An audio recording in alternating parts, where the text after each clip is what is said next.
Good evening friends, आपका स्वागत है फिजिक्स इन्फिनिटी में। तो फिजिक्स इन्फिनिटी का एक नया सेक्शन है जिसमें कि हम करंट अफेयर्स की बात करेंगे और वीकली जो है अपने दर्शकों को जो है करंट अफेयर्स और जिसमें कि हम इंक्लूड करेंगे हिमाचल करंट अफेयर्स और हिमाचल जीके के क्वेश्चंस, जिसमें हम वीकली कोशिश करेंगे 200 क्वेश्चन जो है आपको देने की, ताकि आपका एक क्विक रिवीजन हो पाए। और आज जिस सेक्शन में बात करेंगे हम बेसिकली टॉप 20 क्वेश्चंस की बात करेंगे, जो कि जुलाई से लेकर के अक्टूबर मंथ तक के जो करंट अफेयर्स रहे हैं उसकी बात करेंगे। पहले क्वेश्चन से स्टार्ट करते हैं। कामेश्वर राव को निम्नलिखित में से किस बैंक का कार्यकारी अधिकारी नियुक्त किया गया? स्टूडेंट्स, इसका आंसर है भारतीय स्टेट बैंक के कार्यकारी अधिकारी के रूप में कामेश्वर राव जी को जो है नियुक्त किया गया है। रागपा राष्ट्रवादी कांग्रेस पार्टी के नेता अजीत पवार किस राज्य से के उप मुख्यमंत्री बने हैं? ऑब्वियसली इसका आंसर है महाराष्ट्र। महाराष्ट्र के रहने वाले हैं अजीत पवार जी, जो कि शरद पवार जी के पार्टी के साथ जुड़े थे पहले, और उन्होंने भी अलायंस कर लिया है दूसरी विपक्षी पार्टी के साथ। नाउ तीसरे क्वेश्चन की तरफ चलते हैं। हाल ही में निम्नलिखित में से किस न्यायालय में कागज रहित ग्रीन कोर्ट की रूम की शुरुआत की गई है? जो कि है उच्चतम न्यायालय। इसका आंसर है, सही आंसर है उच्चतम न्यायालय। तीसरे का आंसर ऑप्शन है स्टूडेंट्स। विश्वविद्यालय अनुदान आयोग ने उच्च शिक्षा संस्थाओं में सहायक प्राध्यापकों की सीधी भर्ती में राष्ट्रीय पात्रता परीक्षा नेट को न्यूनतम योग्यता मापदंड मानदंड बनाते हुए अनिवार्य कर दिया गया है। इसके अलावा इसमें किस परीक्षा को शामिल किया गया है? तो इसमें जो सही आंसर है स्टूडेंट्स, उसमें सेट की परीक्षा और राज्य स्तरीय जो अपना परीक्षा है, राज्य स्तरीय पात्रता परीक्षा जो है, उसको भी इसमें मान्यता प्राप्त दी गई है। इसमें जो ऑप्शन सी है फोर्थ का, वो सही आंसर रहेगा। नेट के साथ साथ जो है वो सेट का परिणाम और राज्य स्तरीय पात्रता परीक्षा दोनों ही जो है इसमें असिस्टेंट प्रोफेसर के लिए जो है वो योग्यता में माने गए हैं। पांचवें क्वेश्चन की तरफ चलते हैं स्टूडेंट्स। पांचवा जो प्रश्न है हमारा वो है, निम्नलिखित में से किसे अखिल भारतीय कांग्रेस कमेटी में एनएसयूए का प्रभारी नियुक्त किया गया है? वो है कन्हैया कुमार, जो कि आप कन्हैया कुमार का नाम आपने सुना होगा, बिहार से आते हैं और जेएनयू से इनका संबंध रहा है, काफ़ी विवादों में भी घिरे रहे हैं, लेकिन अभी एनएसयूए का प्रभारी नियुक्त किया गया है। पांचवें का आंसर ऑप्शन भी है नवीन पटनायक। स्टूडेंट्स, नवीन पटनायक आप जानते हैं उड़ीसा के मुख्यमंत्री हैं। नवीन पटनायक बहुत ही इंपॉर्टेंट शख्सियत हैं देश की, और उनसे रिलेटेड क्वेश्चंस काफ़ी ज़्यादा पूछे जाते हैं। पटनायक देश के सबसे लंबे समय तक मुख्यमंत्री के पद पर रहने वाले मुख्यमंत्री हैं। किस राज्य के मुख्यमंत्री? ऑब्वियसली मैंने बात कर ली पहले ही, ओडिशा इसका सही आंसर है। सातवें प्रश्न की तरफ चलते हैं स्टूडेंट्स। सातवां जो प्रश्न है, देश के 26 विपक्षी दलों ने मिलकर जो है 24 में होने वाला लोकसभा चुनाव के लिए गठबंधन बनाया, आप सभी जानते हैं, जिसे कि इंडिया नाम दिया गया है और Indian national development inclusive alliance रखा गया है। तो ये आप ध्यान से रखिए, इसकी फुल फॉर्म जो है उसको आपका पूरा पता होना चाहिए। कहाँ इनकी बैठक हुई, कहाँ इसके नाम को स्वीकार किया गया? तो उसका सही आंसर है बैंगलोर में जो है इनकी मीटिंग हुई है, जहाँ पर कि इसको अलायंस जो इसको नाम दिया गया है, इंडिया नाम दिया गया है। सो आगे चलते हैं स्टूडेंट्स, एट्थ क्वेश्चन की तरफ बढ़ते हैं। दिल्ली एनसीआर में शीघ्र ही रीजनल ट्रेन सर्विस रैपिडेक्स का जो है परिचालन शुरू होने जा रहा है। यह भारत की कौन सी रीजनल ट्रेन है? तो इसका सही जवाब है पहली रीजनल ट्रेन है जो कि दिल्ली एनसीआर में जो है शुरू करने वाली है। इसका नाम है रैपिडेक्स। स्टूडेंट्स, चलते हैं स्टूडेंट्स नाइन्थ क्वेश्चन की तरफ। नाइन्थ क्वेश्चन कुछ इस तरह से है, सरकार ने कर्मचारी राज्य बीमा निगम के तहत अटल बीमित कल्याण योजना को कितने वर्षों के लिए बढ़ा दिया है? तो इसका जो सही उत्तर है वो है 2 सालों के लिए बढ़ा दिया गया है। 29 जुलाई को कौन सा दिवस मनाया जाता है स्टूडेंट्स? ये बहुत ही इंपॉर्टेंट रहेगा। 29 जुलाई को अंतर्राष्ट्रीय बाघ दिवस मनाया जाता है। 29 जुलाई को अंतर्राष्ट्रीय बाघ दिवस। 11वें प्रश्न की तरफ चलते हैं। कृषि एवं किसान कल्याण मंत्रालय ने निम्नलिखित में से कौन सा पोर्टल लॉन्च किया है? तो इसके जो सही जवाब हैं वो दोनों ही हैं।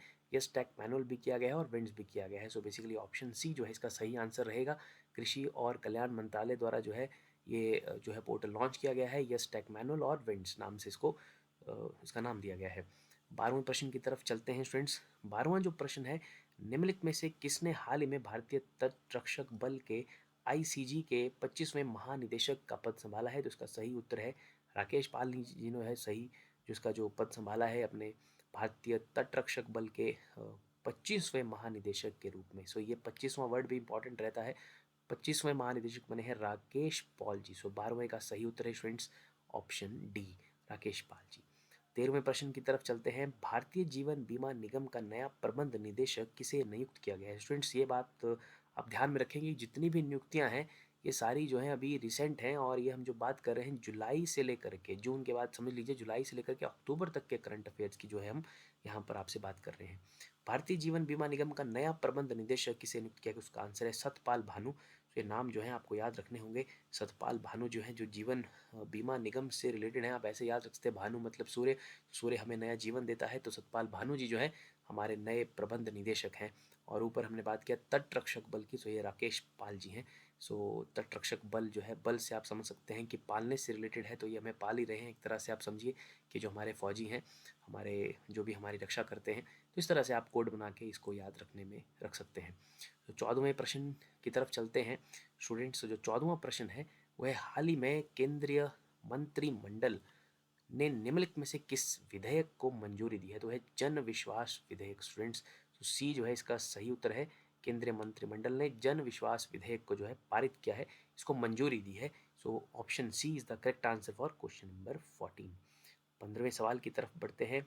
15वां सवाल जो है कुछ इस तरह से स्टूडेंट्स, निम्नलिखित में से किसे उच्चतम न्यायालय में न्यायालय नियुक्त किया गया है, उच्चतम न्यायालय में न्यायालय नियुक्त किया गया है। सो ये है न्यायमूर्ति उज्ज्वल भुइयां, और जो कि अपने दूसरे हैं यहाँ पर न्यायमूर्ति एस वेंकट नारायण भट्टी जी जो है, दोनों को नियुक्त किया गया है उच्चतम न्यायालय में, न्यायाधीश बेसिकली नियुक्त किया गया है इन्हें।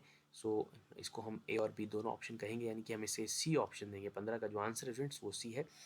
भारत ने आंध्र प्रदेश के श्रीहरिकोटा, ये आप अभी फेमस रहा होगा, आप सभी जानते हैं, श्रीहरिकोटा से LVM-3 M4 रॉकेट के जरिए चंद्रयान 3 का सफल प्रक्षेपण किया। भारत का यह कौन सा चंद्र मिशन है? ऑब्वियसली जो नाम यहाँ पर एसोसिएटेड है वो है चंद्रयान 3, तो ऑब्वियसली तीसरा ही रहा होगा। 16 का जो सही उत्तर है स्टूडेंट्स वो है ऑप्शन सी, तीसरा जो है ये मिशन था भारत का चंद्रमा के लिए, तो 16 का उत्तर है सी ऑप्शन। भारतीय प्रौद्योगिकी संस्थान IIT दिल्ली का परिसर कहाँ स्थापित किया जाएगा, तो इसी विदेश में भी स्थापित किया जाएगा, उसका उत्तर है अबू धाबी में भी जो है भारतीय प्रौद्योगिकी संस्थान जो है अपना जो है दिल्ली का परिसर वहाँ पर भी स्थापित करने जा रहा है अबू धाबी में। तो 17 का आंसर है स्टूडेंट्स ऑप्शन बी देयर। अब चलते हैं 18वें प्रश्न की तरफ। सो 18वें प्रश्न में ट्रेवल प्लस रेजर मैगजीन ने हाल ही में पर्यटन के लिए दुनिया के 25 सर्वश्रेष्ठ शहरों की सूची जारी की है। इसमें भारत के कौन से 2 शहरों को स्थान मिला है? तो ट्रैवल प्लस में जो है आप समझिए कि भारत में पर्यटन जो है वो बहुत ज़्यादा जो है राजस्थान में रहता है। सो इसमें जो 2 शहर जो हमारे शामिल किए गए हैं वो 18वें में जो है सही आंसर ऑप्शन ए है, उदयपुर और मुंबई।